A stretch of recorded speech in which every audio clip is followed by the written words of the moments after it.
ඔන්න ඉතින් මම මේ ලෑස්ති වෙන්නේ අද දවල්ට උයපු කෑම වේල හදපු විදිහ ඔයාලත් එක්ක බෙදා ගන්න.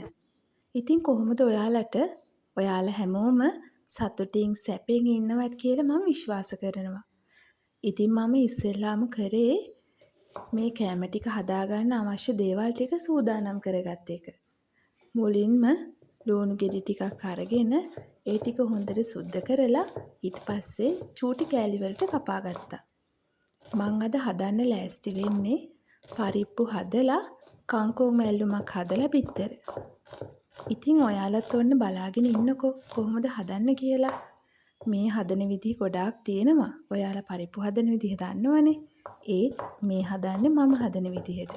ඒ නිසා ඔයාලා කැමති නම් මගේ මේ වීඩියෝ එකටත් එකතු වෙලා බලාගෙන ඉන්න. මුලින්ම ලුණු ටික හොඳට කපලා ඒවා ඔක්කොම පිඟානකට තියාගන්න ඕනේ. මොකද අපි එහෙම ලෑස්ති කරලා තියාගත්තාම අපිට උයන වෙලාවට ඉක්මනට උයා ගන්න පුළුවන්. ඒ වගේම ගොඩාක් පහසුයි. ඊළඟට මම තක්කාලි ගෙඩියකුත් අරගෙන තක්කාලි ගෙඩිය චූටි කෑලි වලට කපා ගත්තා. ඊළඟට ඒකත් මම මගේ පිඟානෙන් තියාගත්තා.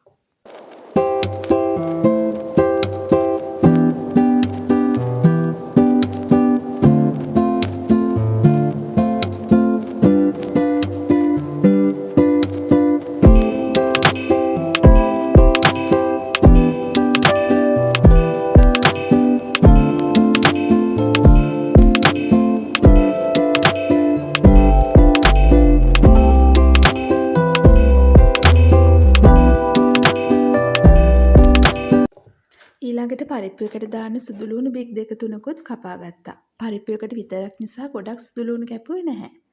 ඔන්න ඊළඟට මම ලෑස්ති වෙන්නේ මේ කංකුන් ටිකත් හීනියට කපා ගන්න. මුලින්ම කංකුන් තෙල් දාන්න තමයි හිතාගෙන හිටියේ. ඒ වුණාට ආයෙ හිතුණා කංකුන් මැල්ලුමක් හැදුවොත් හොඳයි කියලා.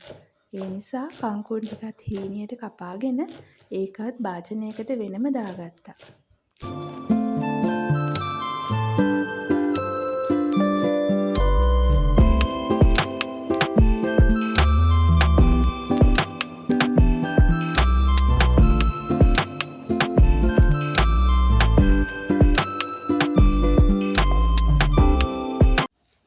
ඊළඟට පරිප්පු ටික අරගෙන ඒකත් භාජනයකට දාලා හොඳට සෝදගෙන පරිප්පු එකට අවශ්‍ය ප්‍රමාණ වලින් මිරිස් කුඩු, කහ කුඩු, ඒ වගේම 3-5 කුඩුත් දාලා කපාගත්තු ලුණු, සුදු ලුණු, රම්පේ, කරපිංචා මේ දේවලුත් දාලා අවශ්‍ය ප්‍රමාණයට වතුරක් දාලා ඒක තඹ ගන්න මම ඒක ලිපේ තිබ්බා.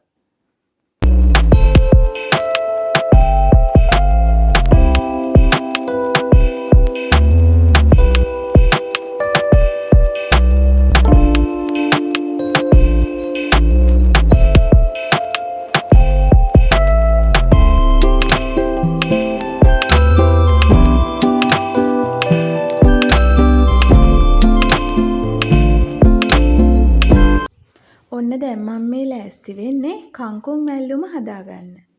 මුලින්ම කපාගත්ත කංකුන් ටිකට අපි කපාගත්ත ලුණු වලින් ටිකක් දාගන්න ඕනේ. ලුණු චුට්ටක් වැඩි වෙන තරමට නම් මම කැමතියි. ඒ නිසා තමයි ලුණු ටිකක් වැඩිපුර දැම්මේ. ඔයාලා කැමති ප්‍රමාණ වලින් දාගන්න. ඊළඟට චූටියට කපාගත්ත තක්කාලි, රම්පේ, කරපිංචා ඊළඟට මේකට පොල් ටිකකුත් දාගන්න ඕනේ.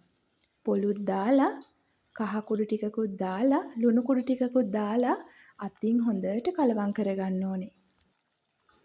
අතින් හොඳට කලවම් කරගෙන ඊළඟට අපි මේක ලිපෙන් තියලා ඔන්න දැන් හදාගන්නයි හදන්නේ.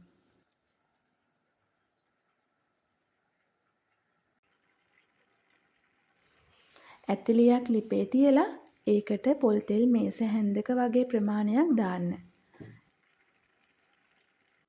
පොල් තෙල් ටික හොඳට රත් වුණාම අබෑට ටිකකුත් දාන්න. දාලා ඇබෑට ටික පුපුරගෙන එනකොට අපි කලවම් කරගත්ත කංකුන් මැල්ලුම ඒකට දාලා හොඳට කලවම් කරගන්න ඕනේ.